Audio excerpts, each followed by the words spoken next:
Boy oh boy, do I have a doozy for you. But first, here is Folsom Prison. It's located in Folsom, California, roughly 20 miles northeast of Sacramento, California, the state capital. And from the beginning of its infancy, from 1880 through 1937, in all, men and women, 93 executed at the gallows. Well, join me today as we visit the unmarked grave of one of these men. And what's interesting is he's responsible for supposedly killing a large number of people, which today we would refer to that person as a serial killer.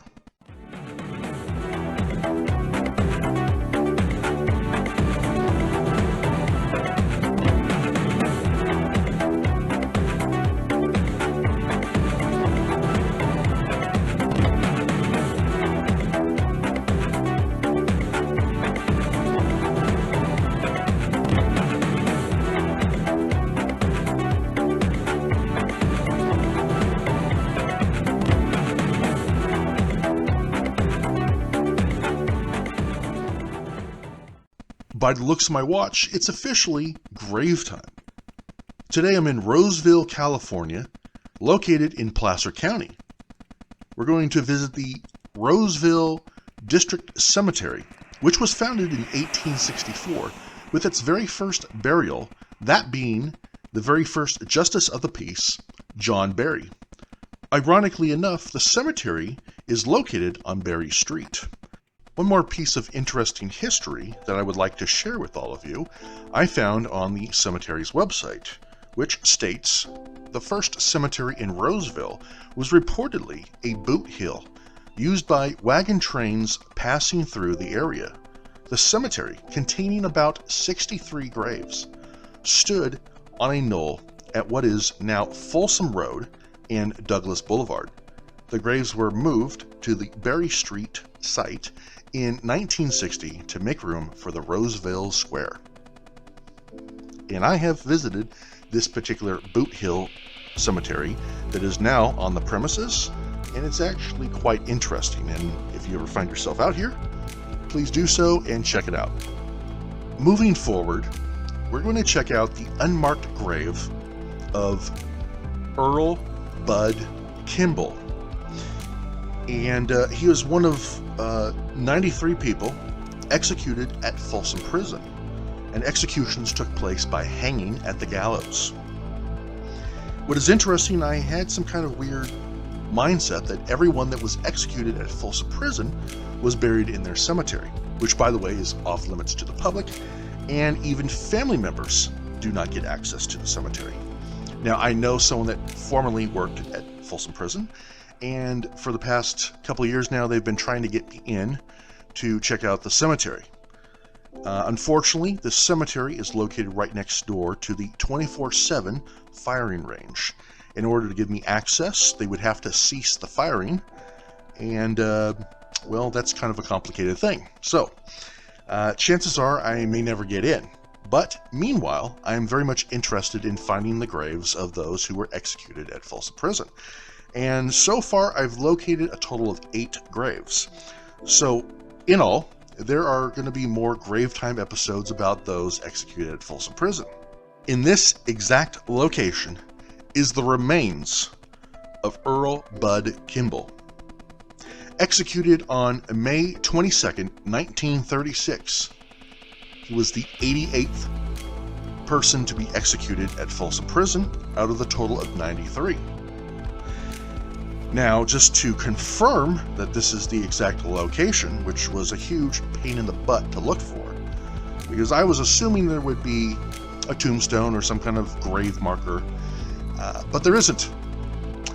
And so I had to go into the office and just clarify if Earl Budd Kimball is buried here in the cemetery, which they confirmed.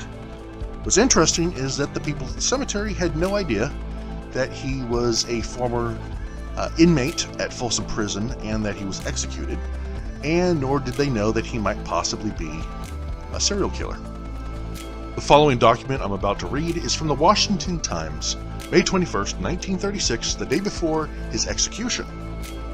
Earl Budd Kimball, 23-year-old slayer who confessed to 27 murders because a sheriff had given him 2 bananas, has indicated he will not seek a reprieve of sentence from Governor Frank F.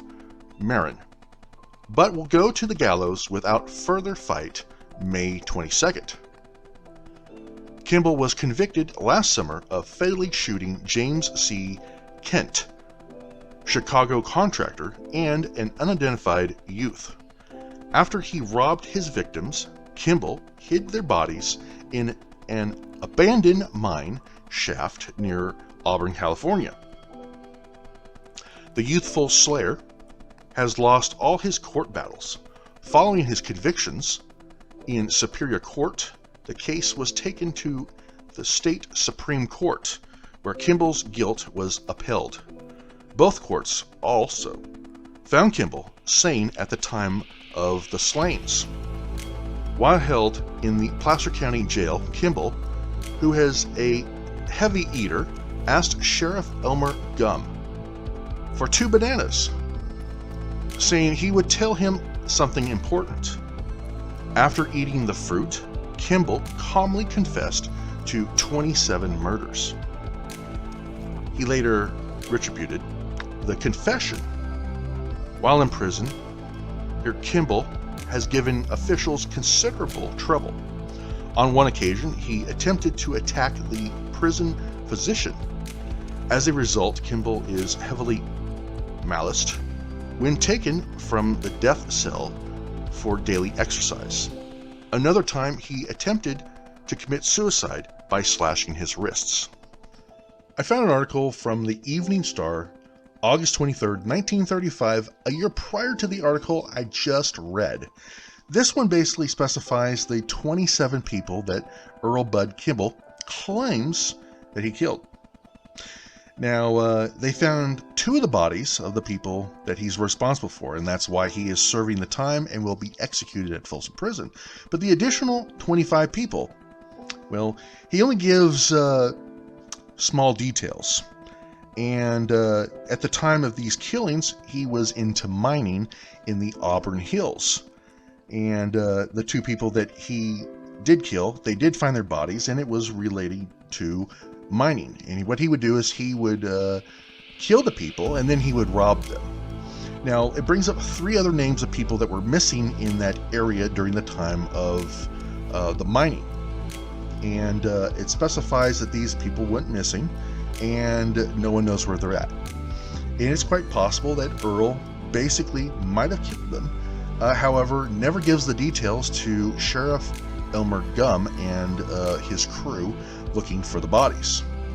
So it just continues to be a mystery. So the additional 25 out of the 27 may or may not ever be recovered. So it becomes a complete mystery. Did he really kill 27 people? Or was he just saying that so he can get 2 bananas? Well, you never know. I do believe this concludes this episode of Grave Time. I do hope that someday these 25 other additional victims of Earl Budd Kimball will be recovered and that there can be closure to the story. But until then, it makes for interesting forgotten history. And one of the best places to see and hear forgotten history is right here on Grave Time. So be sure, if you haven't already, subscribe to my channel. And also hit that notification bell so you can be in the loop of the next Grave Time adventure. Because there's more on the way. Lots of interesting people buried in cemeteries all around us. They all have a story to tell. And some of them have a little bit of an extra story to tell. And I love that kind of stuff. And I'm going to continue to tell you more about these crazy stories and bizarre stuff from forgotten history.